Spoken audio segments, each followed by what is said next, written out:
Welcome to Watershed Chats, a solution-centric mini-series of the Water People podcast. Here, we connect with folks who are transforming social and environmental challenges through their work and play. This episode is supported by Patagonia, whose purpose-driven mission is to use business to save our home planet. I'm Lauren Hill, my co-host is Dave Rastovich, and today we're in conversation with Indigenous Australian artist Mick, a Gumbayngirr Yaegl musician and storyteller from the Clarence Valley in northern New South Wales. Mick is based near the mouth of the Clarence River, where his forefathers have lived and cared for country since time immemorial. Mick carries on this ancient tradition of obligation and responsibility for land, sea, story, and culture as a beacon of hope and creative inspiration. You may have heard Mick's music if you've seen Torrin Martin and Ishka Folkwell's Lost Track Adventure Surf series, and we had the pleasure of hearing Mick play live at the Surfrider Foundation's celebration of founding a Northern Rivers chapter in our region, and he blew us away with the timelessness of his music and his courageous vulnerability on stage. We wanted to share some of that event with you, so we'll begin there. Just an audio note. It was a live event, so you'll hear plenty of venue chatter and the footsteps of children running through gravel. And then later, when we sat down for a chat, an afternoon storm set in, so you'll hear plenty of rainfall and bird chatter as well.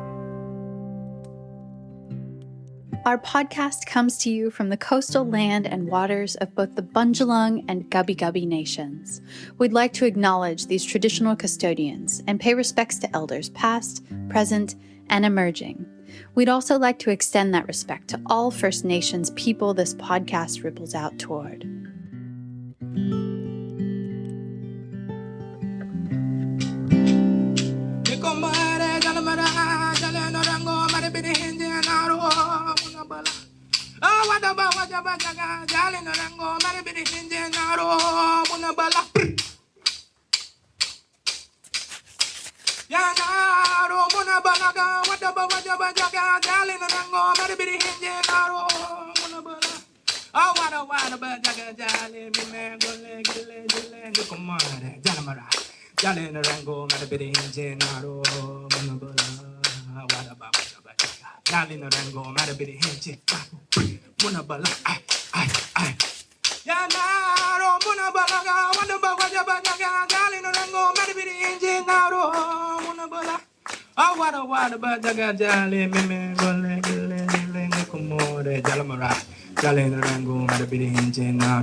That's a good old song, that one. It comes with a dance, and it's about, I guess a test for our young men too, about the endurance. So when we celebrate and do corroboree and our dance, our Ilma, we call it up at Yaegl country, it's about that dance, it's about getting out of your head, and that song and that dance is like a trance. I was wrestling with a few things last week. I had a really tough week, I guess, leading up to this. And it was really just a really low point. And I'm all about love and care and unity, and that's so much about what our culture's about. But also, I had to be authentic, and I had to speak my truth as well about some of the struggles we have as Aboriginal people in our communities, and we still go for it. So I got angry, I got sad, but as a lot of Aboriginal people, that's a process that we all have to go through. We lived in a really beautiful way 230 years ago. We have lived here for over 80,000 years, and we lived in a way that we were connected with everything. We lived in a way that we had no waste. We had no mass murderings here like other countries. We lived in a way that we shared everything with each other, and when we were invaded and our land stolen, that just tore our world apart. So, as I said before, I'm a Yaegl man, and my dad grew up, and my grandfather was born, and my great-grandfather was born in the middle of the Clarence River, Gumbayngirr Island, near Harwood. And all that stuff I share is for them old fellas and my old women, you know, them old beautiful old women in my life and them old ancestors. So, you know, I have to, like I said, I have to speak my truth and talk about some of the atrocities that happened. So in Yamba, being a traditional custodian doesn't feel like that sometimes, you know. I live in a beautiful place called Woolawaya, and Woolawaya means big cedar trees. There's no cedars left there anymore, you know, so, and there's not many black faces in Woolawaya. You know, one of our prized camps has just been taken over, and it's, for me, that's really hard. When I drive in, I see the sign, and I look over to the left, and there's a really sacred mountain called Bigan, and there was a mountain where our old men went to become clever, Northern clever men, to be fully connected, their last ceremony before they go off.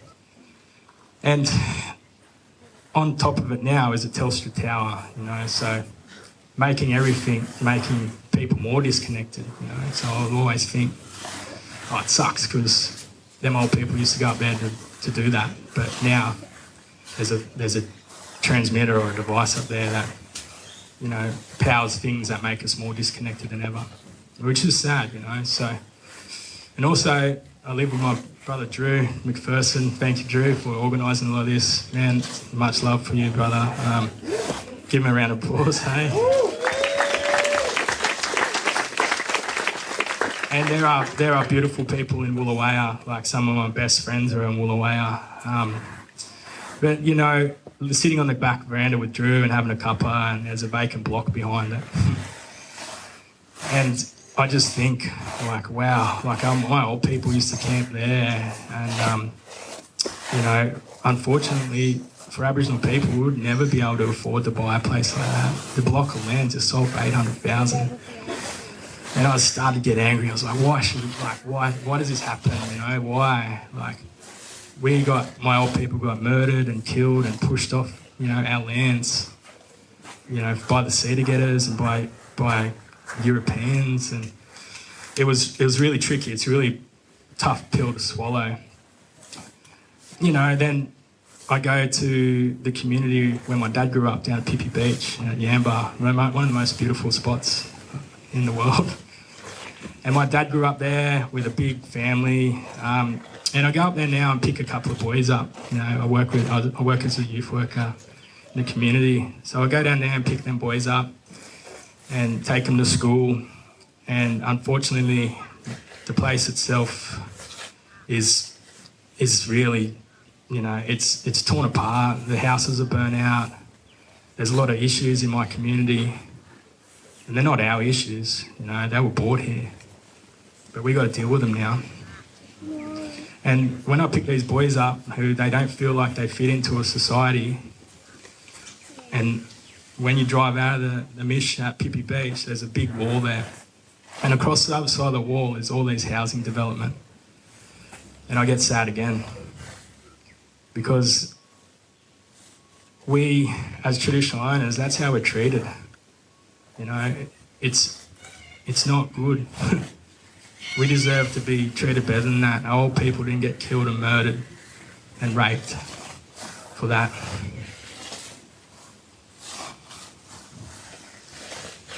So I feel sorry for them young boys who have to endure that every day. They must feel that unwelcomed. They do. They told me. Our suicide rate is the highest in the world. Last month, I lost a cousin. He's my age, I grew up with him. He was hanging in a tree for 2 weeks out in the bush before anyone found him. This Friday, I'm burying another little cousin, 26, died in prison. It's not right. We have a group of people that have looked after this country for tens of thousands of years, and this is how we get treated in this world. It's not fair. So those are all the truths I had to kind of sit with and endure. You know, I guess sometimes I feel this world isn't geared for us.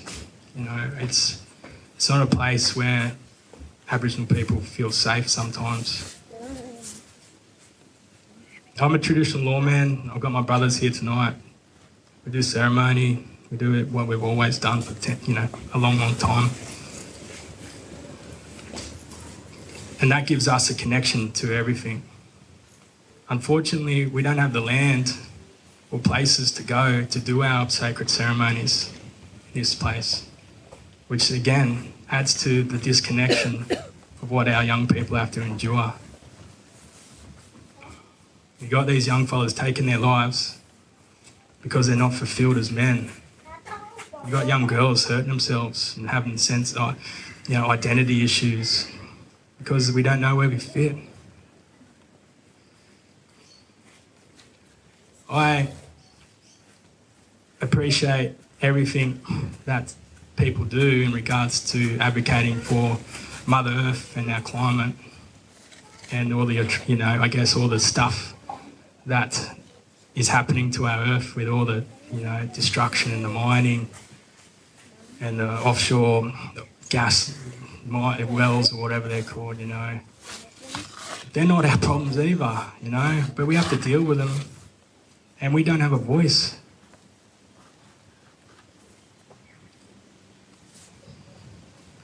So it's sad. I had to share that because we share our good parts of our culture. We've got to share the stuff that's happened to us and how we feel.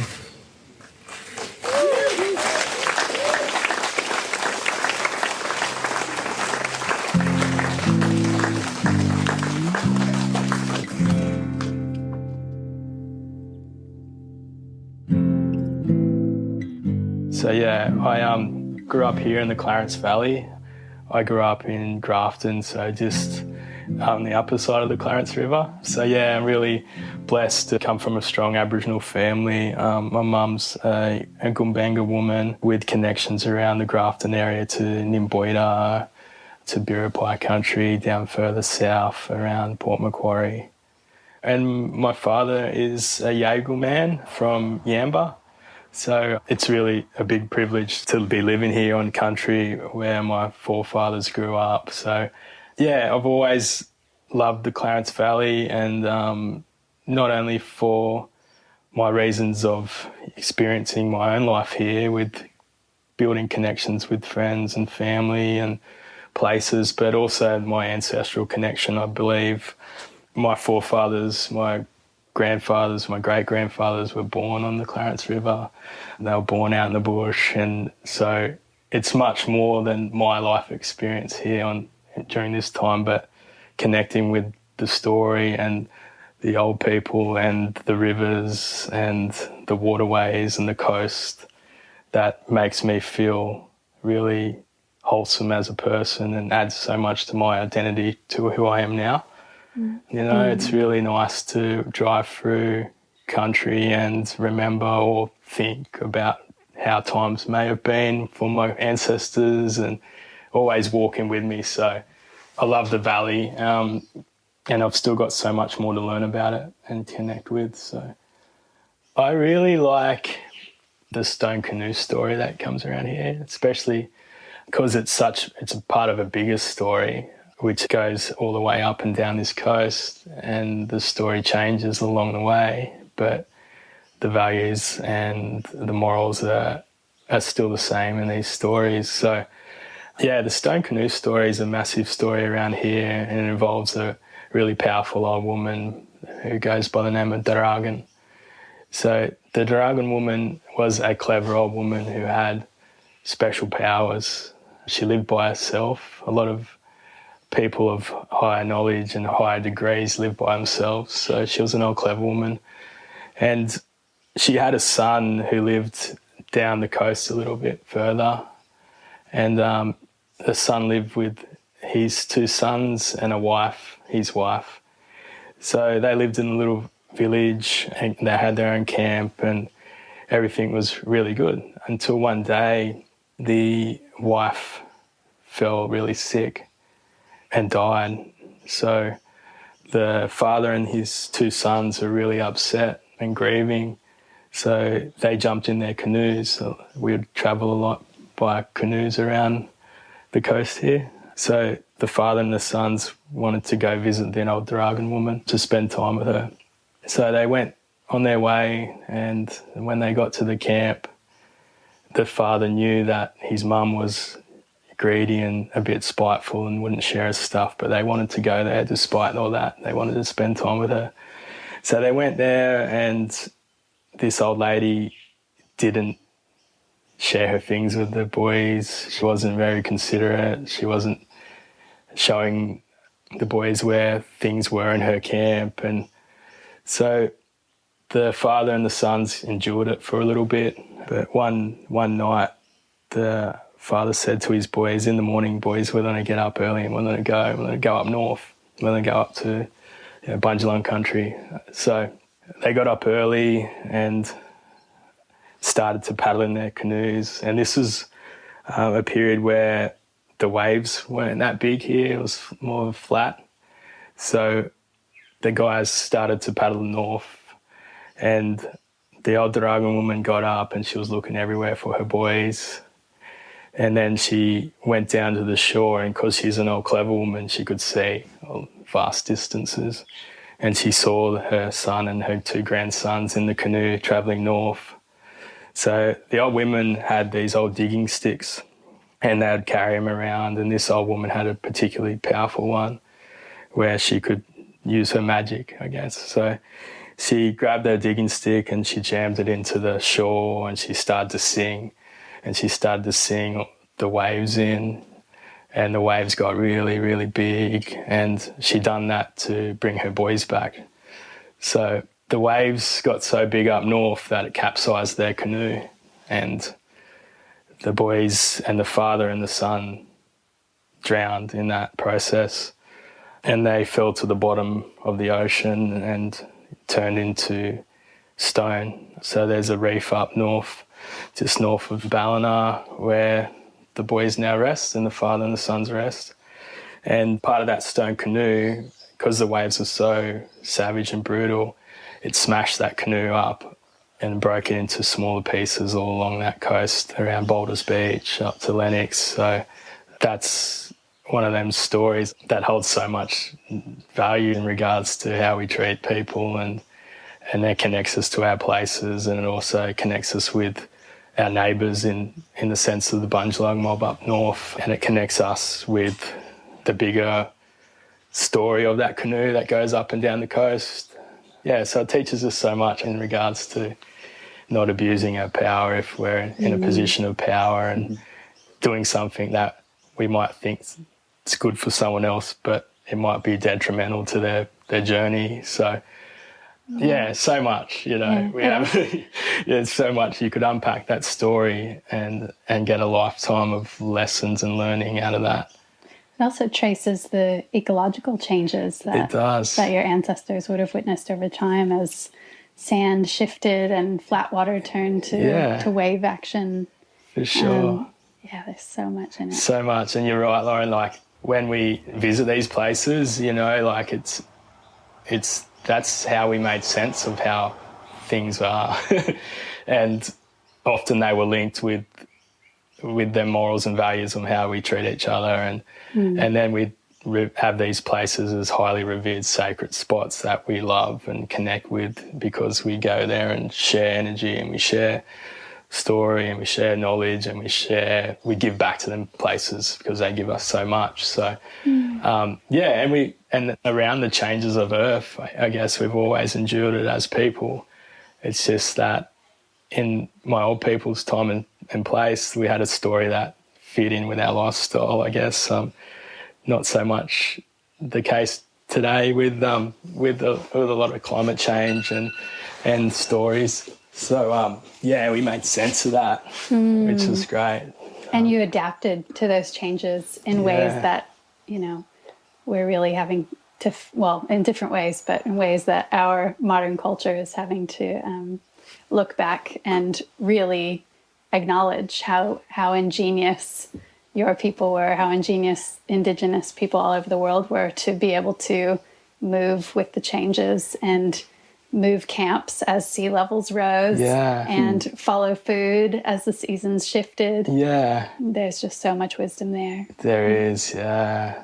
I can imagine it would have been a real beautiful way of living in them older times of moving with land and country and connecting with other mobs around and sharing story. And so, yeah. I was speaking with Lauren earlier about how, as a young surfer in this country, being in places that, you know, you dearly love, you're growing into and out of these places as a young surfer, and you see older surfers that really love these places too, so places like the Point down the road and stuff, and feel like you have this connection to these places, but there was never any discussion like what we're having right now with anyone from First Nations groups in those surfing circles when I was a kid at all. It was just not around. There was not those relationships, those communications just didn't seem to be happening the way they are now, which feels really hopeful and feels positive and feels really necessary and worth cultivating and nurturing and growing more.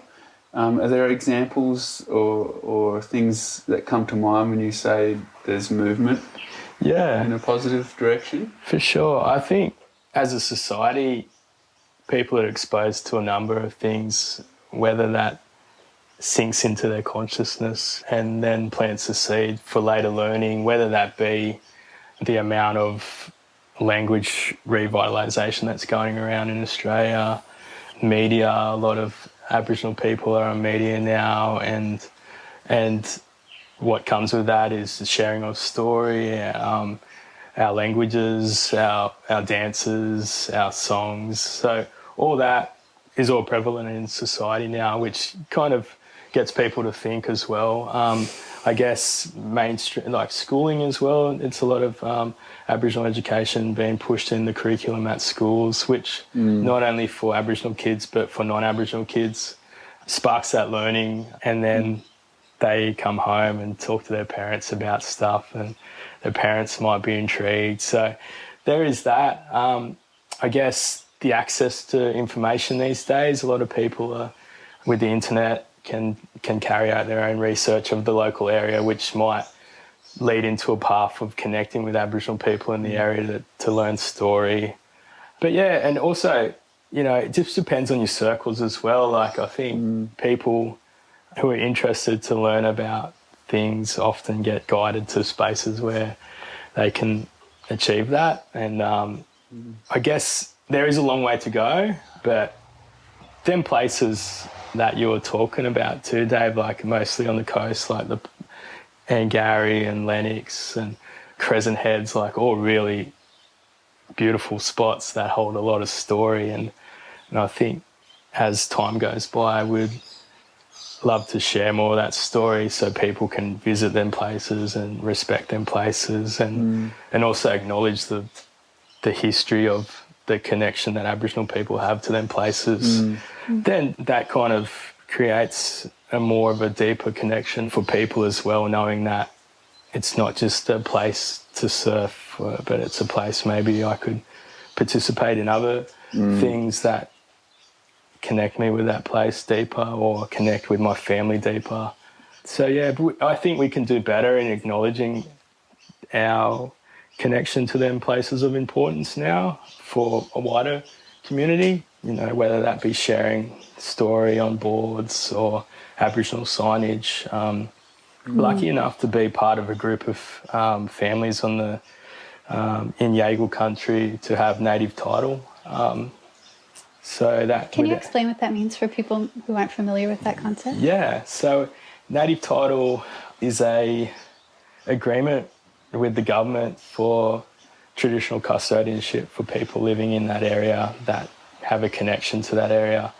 So, you know, it should be everywhere in Australia, but unfortunately it's a long process where it has to go through the court systems and takes a long time. But then I guess that allows Aboriginal people to connect with places more, to have that peace of mind that we are getting acknowledged for being the traditional custodians of this part of the world. Is it just a symbolic act, or does it give you extra rights and accessibilities? Yeah, it does. So there is land use agreements where people can use land, traditionally hunt for food sources, use land for ceremonies and cultural purposes. But in the sense of, like, in these areas here, it doesn't really change too much. But we do have a really great vision within the community to see how that looks like for Yaegl country. And I know there's a good crew of people with plans in place that are going to put some things for our future generations to connect with. But yeah, I'd love personally to see some more acknowledgement of Aboriginal people's occupants and connection to places such as the Point and Lennox Head, the Point up at Lennox, and Crescent and places like that. Because we also want people to come visit places, but we also want people to be respectful and also realise that there is a past here, and sometimes that past may not be so positive. It's, it might have the pain or some trauma attached to that. So just be mindful of entering these spaces and yeah. And I mean, just to flesh out that point a little bit, it's like, imagine going and running and having your kids digging in a cemetery where your ancestors are born. For Indigenous people in this area, there are many sites that are recreational sites that are also the sites of massacres, and they aren't acknowledged, and that's not right. No, it's not. And that's some of the stuff I think needs to be acknowledged more so we can... The pain. Heal the pain and move forward as a people. We all know that silence and forcing people to keep ignoring the realities of ancestral trauma is not the way through. Yeah, definitely. And that's something I guess our country needs to focus on more. But yeah, I think with people being empowered and connecting to places and enhancing their identity as Aboriginal people strengthens that story or that urge or that push for action. So it's, I guess, as I said before, as being a coastal man and my ancestors being coastal people, it's so good and refreshing to connect with the coast, and knowing that my people have gone through so much hardship and pain. How can I honour them in a way that continues my culture and their legacy? You're such a beacon of hope. That's what so many people have said about you as we've prepared to sit and chat with you, Mick, that you are just masterful at spinning a positive, hopeful light of the future for country here and your relationship with country here. I'm just so interested in your roles and responsibilities as a man of this country. You've taken this great leap in sharing your culture, sharing some of your story with people like us, with complete outsiders, with people who maybe have lineage connected to the people that came and decimated your people. That is a massive, massive leap. And I'm just interested to know how you make sense of that position and what you feel like your role and your responsibility is in healing, I guess. Yeah. I guess it's something that I would have to kind of endure my whole life and in different ways and during different stages of my life.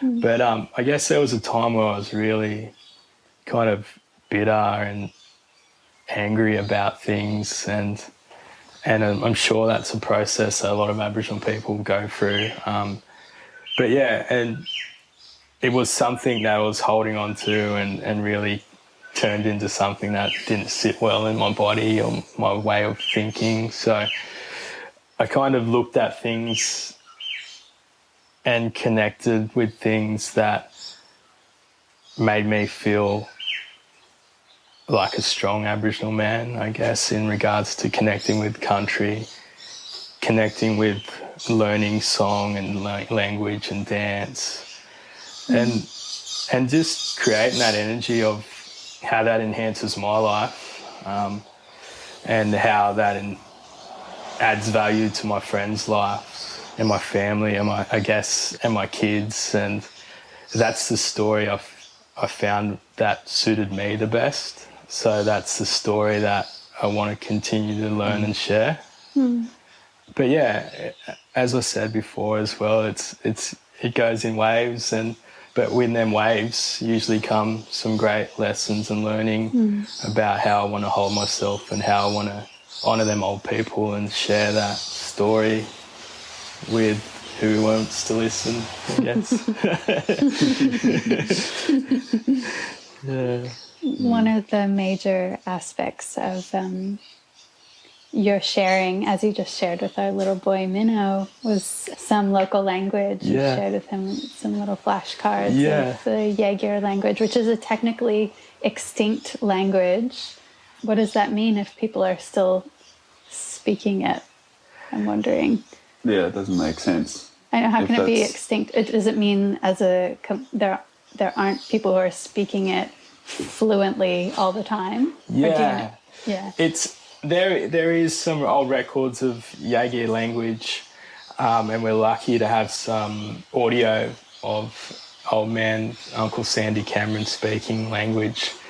So yeah, it's not extinct, but in the sense of, I guess, languages in Australia, if they aren't spoken or learnt or revitalised, that's the risk you run, and that has happened for a lot of languages around this country. We do have a number of people in the community now wanting to revitalise language, and it's beginning to create some momentum. So it's about working with other organisations and people who have done that well, and see how they can kind of support us in doing that. But yeah, we have language, we have people learning language, and we have people, I guess, wanting to share that. And we also want to strengthen that for our future generations.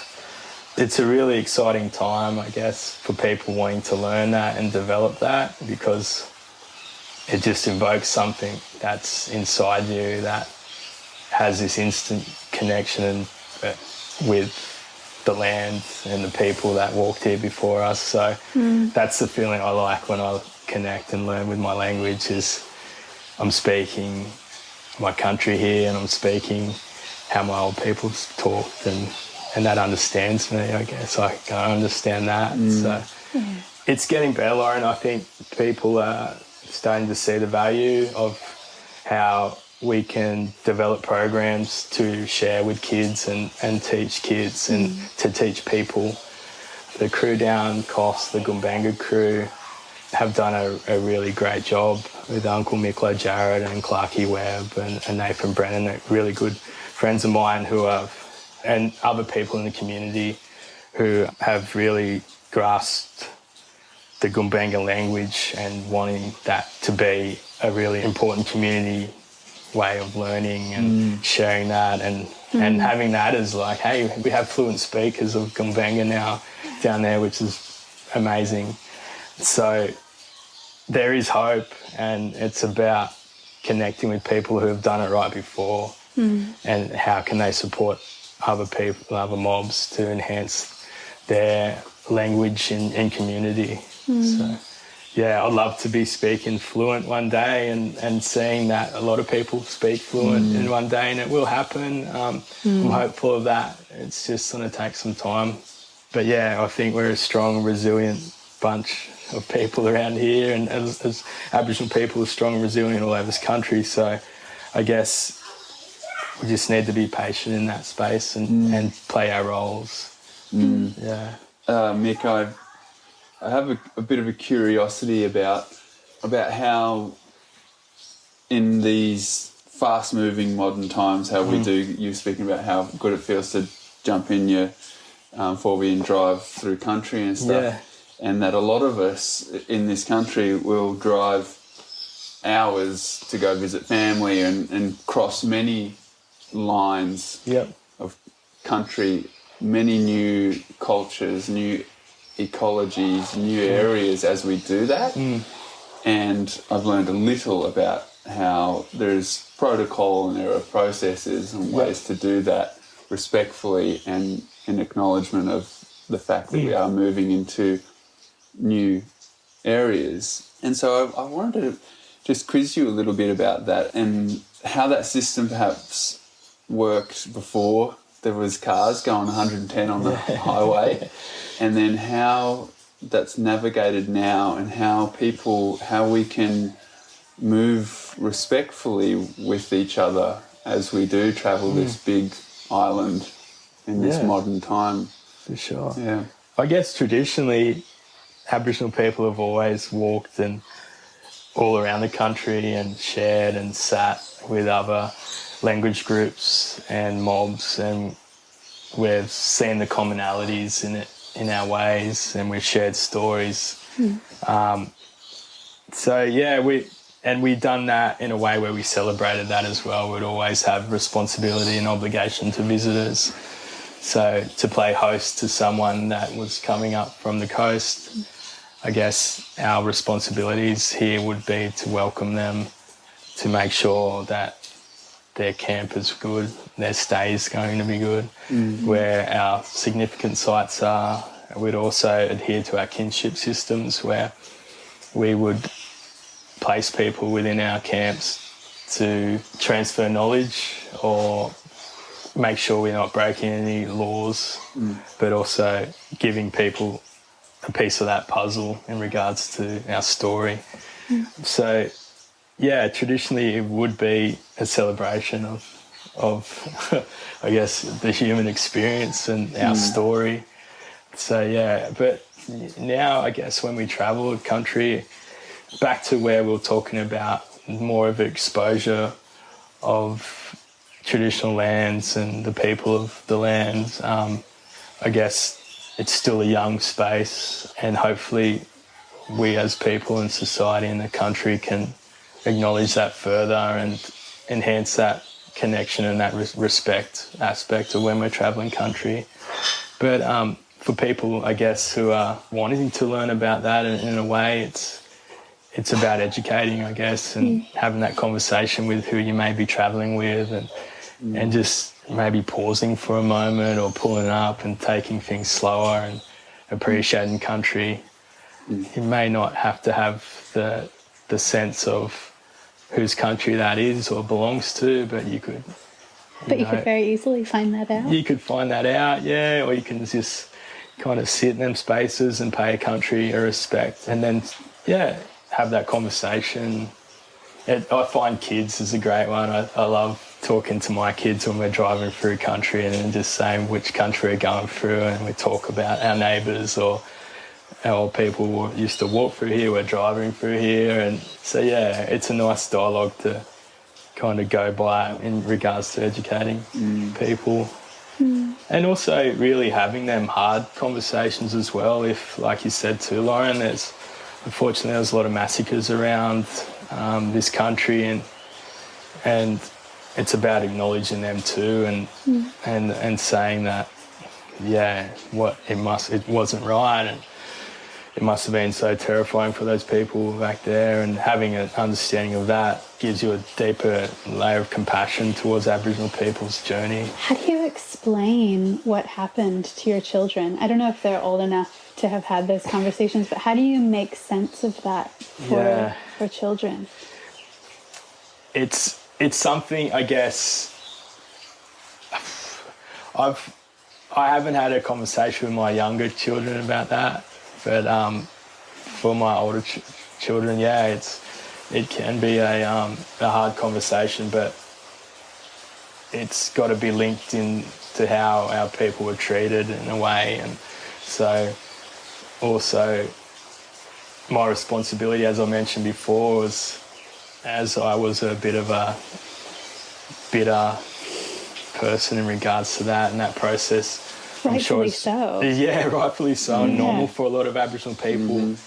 But going through that has changed me in regards to what story I want to share. But I'm also mindful of if I was to share that story with young people, what's my responsibility as a mentor or an elder to some of the younger people I'm working with, to not leave a damaging effect to them, but also making sure that I'm there to support and what's the dialogue I want to share so they don't become a person they may not want to be or involved in something they may be detrimental to their learning or something along that I've noticed that about Indigenous storytellers, how the ones that I've met are masterful readers of the room, knowing what to reveal and when, and who's ready to receive what, and never giving it quite all away. Yeah.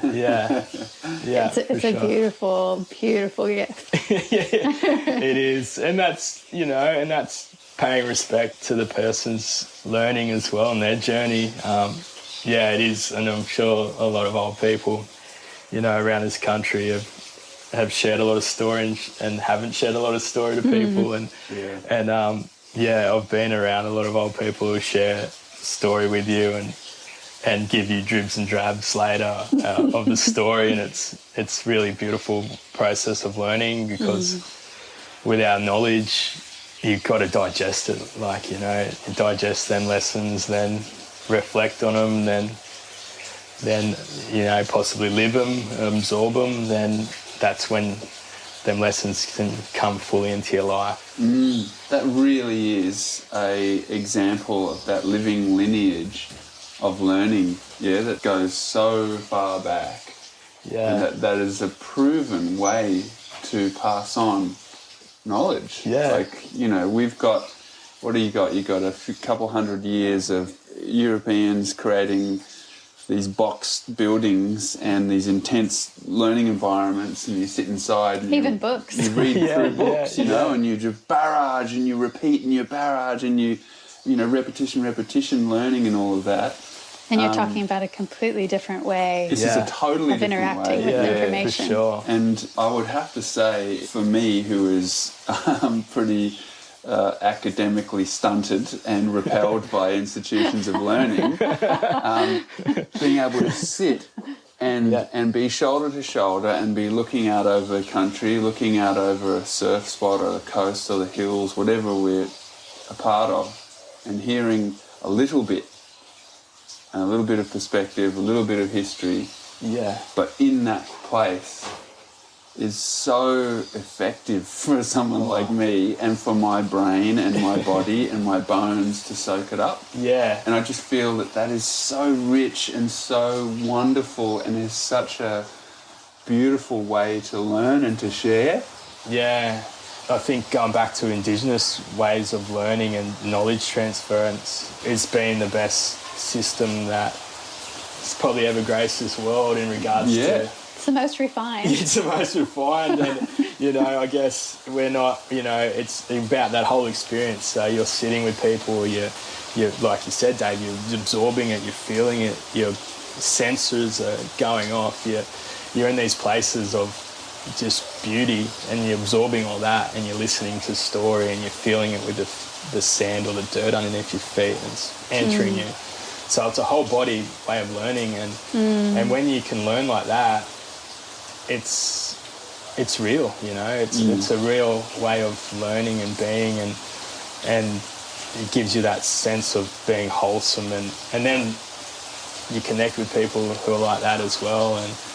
But I think when Europeans come here, with their records and their writings of seeing us as savages or.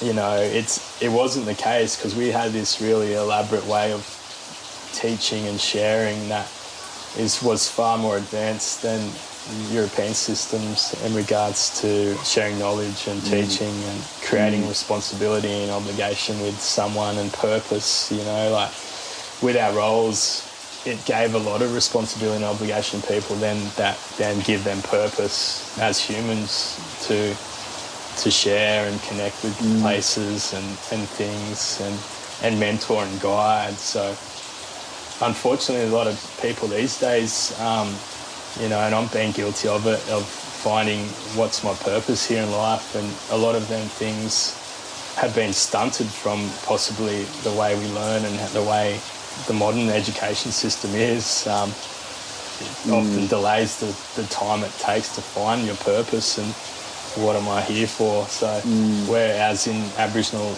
knowledge transference, we sat and you were given story from a young age, and that story just started to grow and develop along the way, and then so did your purpose as a person, and then you had this beautiful life that you lived from birth to death, filled with purpose and connection and where do I fit in this world? You knew where you fit in this world from birth to death. Yeah.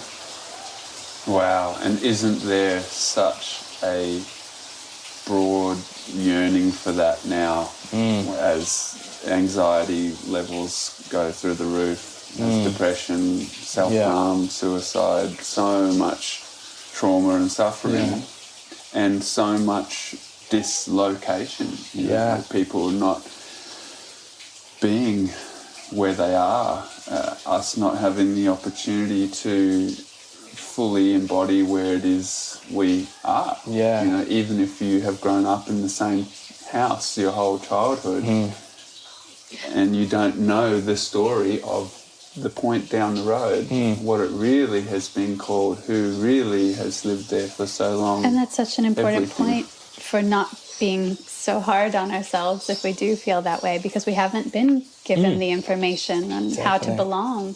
We haven't been interwoven with those stories since we were babies, and so it's important to take it easy on ourselves and then also step forward and start to take initiative to learn. For sure. And I think that's been changing a lot as well. So, you know, like we mentioned before about when Andy and myself had spent some time with you guys, it was really cool because we could feel people's yearning and being grounded and wanting to learn and absorbing all that knowledge that we were sharing.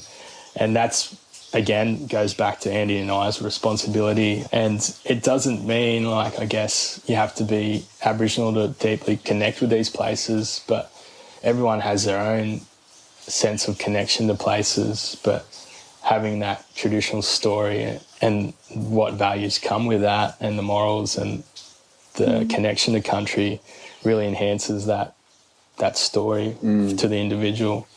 Then, you know, like it just can open up so many things. Like Aboriginal people had that story and have that connection with country, and then we can kind of connect with other people that have that same story that, you know, may want to advocate for Mother Earth and country and stop things that may be harming her. So, and that's a good story, I guess, that unity and people coming together. It's not a different story from our past, that we've always done it here. So hopefully we can recreate a story that fits the trajectory we want to go in as people in the future. One really, like, just awe-inspiring example of the parallel stories is looking up at the night sky. I remember being up in Yaegl country in Arnhem Land and learning about the emu. And I just couldn't believe what a profound paradigm shift it was to look up in the night sky and for the stories to have been woven not around the brightness of the stars, but around the darkness, the dark patches in the sky, and seeing shapes in the sky. And I just thought, oh my gosh, what an incredible metaphor for these parallel stories that in no way detract from one another. In fact, they enhance one another. You know, you can have Indigenous storylines and, you know, really modern Greek storytelling of constellations living side by side, and they in no way take away from one another. That's right, And that goes back to our stories in this country. There, you know, we had a lot of story, and mobs had lots of stories, and it was around when we walked and shared those stories, it was seeing the commonality in those stories. We might be vastly different in regards to content and which path direction that story is, but they would often just hear the values and the morals and the stories of how we treat each other and how we respect women, or how we respect that tree, or how we respect that animal. And so that's all the layers of that story that they would hear. And I think that's a really beautiful thing that people can learn from, not only here in Australia but around the world, of like, well, our stories are similar. How can we connect, or how can we heal from these spaces that create that sense of unity and healing in a way? Yeah. I like that you bring up the night sky one, La, because through the middle part of the calendar year, in the eastern sky at the start of the night, Minnow and I go out nearly every night and look for Maui's Hook or Scorpio and that constellation. And that's another example of that. It's like we can look at that constellation as Scorpio, and that goes back to Greek myth and perspective, or we just blink, or don't even have to blink, but just change our perspective in between the ears somehow, and all of a sudden it's Maui's Hook fishing out the islands in the Pacific out of the water, and he just lights up, and so do I. We're looking at that, and it's just this wonderful coexistence of story. And that really helps for us in the experience of daily life, where there are many layers to experience, and especially at this point now where a lot of people are putting up walls and dividing and hearing someone else's story and going, that's not my story, I'm not hanging out with you. You know, whether it's about health or vaccines or whatever it is, it seems like there's plenty of opportunities for us to put up those walls right now. And not respectfully acknowledge each other's differing stories. You know, and it's crucial that we don't do that. And in fact, been done before. The telling of story is about breaking down the barriers between self and the living world, which is what, in Western culture, we've been terribly good at separating ourselves from the living world. And these kind of stories are about making us a part of. But we've grown from the living world. We're not something separate or more than. That's it. And that's why I love those moments that we have with Minnow and getting to learn more from you, Mick. It's just like, how do we weave ourselves back in? How do we get back in? That's really cool to hear, Dave, I guess. So then that's a really cool experience you have with Minnow, and to see his face light up and you light up, like, that just goes to show, like, if you're looking at things in a different perspective, the amount of energy and learning that comes from that, and it sparks, you know, it sparks that, and people, that's the spark we need in a lot of areas. Miko, do you feel, getting back to a little bit of the steps forward and ways we can do better, for a while now I've kind of been excited about the idea of the significant places for surfers along the coastline here that have really inappropriate names or have very inaccurate stories being retold, and the success of dual naming that's happening, like up our way. You have Nothing Gully for Julian Rocks on all the signage along the shoreline for people to read those stories. Wollumben, for example, Gavin Bar for Byron. And, of course, for me, from New Zealand, that's everywhere with Pakeha, Whitefella and Maori names. And so I just wanted to see what your thoughts were around that phenomena that's happening and the potential for that to happen with these key surf spots, like you mentioned, Lennox Head. And you go to the top of the headland there where the car park is, and there's a sign that says Pat Morton Lookout, and he's some councillor guy that just probably wrote his name on something to overtake other people, to overtake the land, and that his name's all over the top of that headland. And it just doesn't feel right. Or other surf spots that are called Widows or Deadman's. And that's quite true throughout the surfing world. It's actually...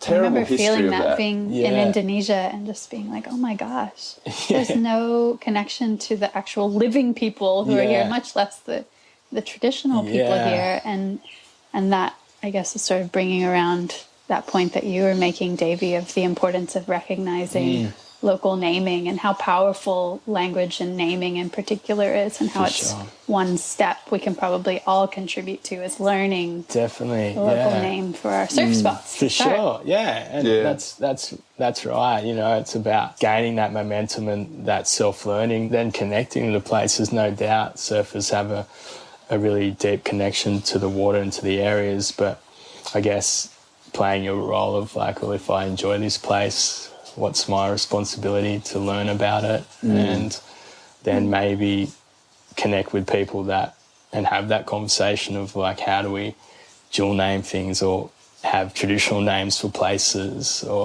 and it's conversational stuff, I guess, as well. Like if you hear, maybe just having conversations with people around that. But yeah, I'd love to see naming of places and significant places and storyboards. So just to get people to think, hey, it's not just a surfing spot, but what else is this place about and what else does it offer me, or what else how can I offer something back to this place? So yeah, and it also as well, like it creates, I guess, harmony in places as well. Like I know surfing can be really, I guess, the culture around things can be really archaic in a sense in regards to some of that old ways of thinking. And Lauren, you know, you wrote that article about in that surfing world, which is amazing, around women and accessing places and some of the stuff that women had to put up with. But yeah, I think having story may make people feel a bit more humility and respect around places. Yeah. How absurd does localism, the idea of white localism, seems so absurd in the context of 50 or 100,000 years of prior inhabitants. Yeah. And so deeply disrespectful. Yeah. Really. Yeah, for sure. And that's something, I guess, that I'd love more people to have an awareness of saying like, hey, again, like this is a place that's got so much history. It's not just a place where localism comes in, where you've been here for I don't know, 20 years or whatever, or and that's a common phrase that people have, you know, I've been here for 20 years. It's like, okay, like, well done. But, you know, I'd love to kind of have more women in the water, like more Aboriginal faces in the water, and more acceptance and more empathy for some of the stuff that Aboriginal people endured in these places, and thinking of like just being present in these places and being aware like these are really nice places, they're beautiful, and I'm not going to let my ego get in the way of, you know, of my connection to this place, and maybe I should be a bit more kinder or gentler out in the water, or be more open to learning.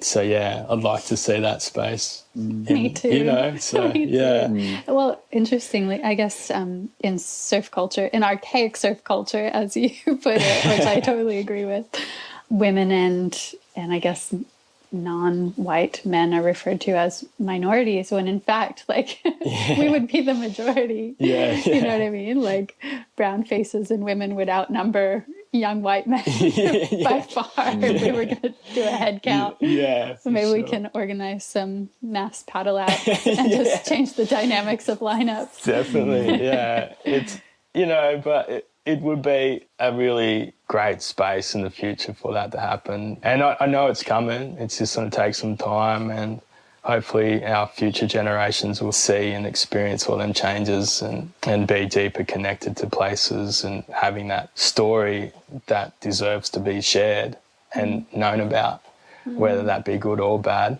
so people can respect country more. One of the reasons we wanted to chat with you, Mick, was to talk about your beautiful music and how you've just released a piece of music with... And are you singing in Yaegl? It's a bit... I'm singing in Gumbayngirr, and it's a bit of Yaegl in there as well. There's a few crossover words. Well, it would be probably the first modern song released in language? Yeah, like... I'd say so. Like, I know there's some really good artists around here, but to have it solely in language, I think it's the first time something's been done like that. So yeah, it's something I'm really proud of, and so stoked that people are really connecting with it and enjoying it. So, yeah. This is the first of many, you feel? Yeah. You feel like it's something you want to keep rolling with? Definitely. Yeah. Murray Patterson, the main man behind Headland, is such a good friend and so much knowledge. So we speak and we always kind of throw ideas back and forth. So yeah, we're hoping to do more, and Nura's got a great response, and you know, I owe a lot to Ryan to kind of approach me and ask where I was thinking around doing some music for their surf films, the Lost Track surf films with Torrin Martin, and done with Ishka Folkwall. So yeah, it was a massive honour in that sense, but bigger picture stuff, it was so, I'm still kind of breaking it down on how important it is to share something solely in language on the East Coast. So yeah, I'm so proud. Yeah. You should be, brother. It's so beautiful. And I also feel like location, like where you are, who you are here, and that this area has a real place. If the surfing culture around the world was an organism, I feel like this is one of like the primary organs of that organism, that body is Angari, this spot here. It is a very cherished, very special place, held in the hearts of a lot of people who surf. And, you know, just things like that. There's no big contests here. There's no big commodification of that specific place there in ways that, you know, Kirra's and Bell's Beaches and lots of other places have sort of been used in that way.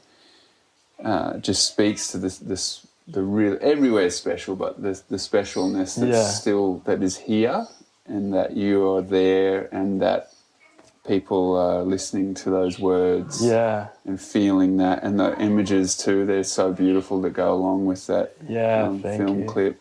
Yeah. And I just think I think there's a lot of tie-ins there that are really, really meaningful. For sure. Mean a lot to people. Yeah, definitely. And you know what, like I'll always be a cultural man and hold my culture so high in my life because it's a part of who I am, and I really wanted to share that in every aspect of that song and showcase that in the film clip as well, so people can kind of see that. And so, yeah, as I said, like it's been a massive privilege in doing that, and it's given me so much value and enhanced my identity so much as a man to do that. So, and I've always loved sharing culture, whether that be going to schools and doing workshops and language and dance and going to events and performing. But yeah, this one is like this.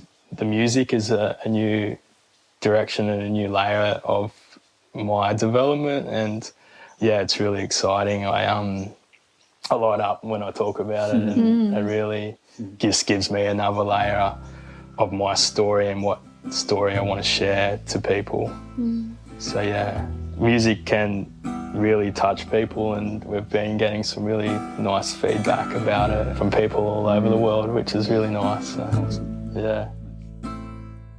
You can learn more about Mick and his music on Instagram at Manyung Music. That's at MAANYUNG_music. Special thanks to Patagonia for making this episode possible. They're a certified B Corporation and founding member of 1% for the planet. Many thanks to our sound engineer and editor, Shannon Sol Carroll. The podcast soundtracks are also composed by Shannon, and Mick's song Nura is also featured in this episode. On behalf of myself, Lauren Hill, and my co-host, Dave Rastovich, thanks for listening with us. We'll be continuing the conversation on Instagram, where we're at Water People Podcast.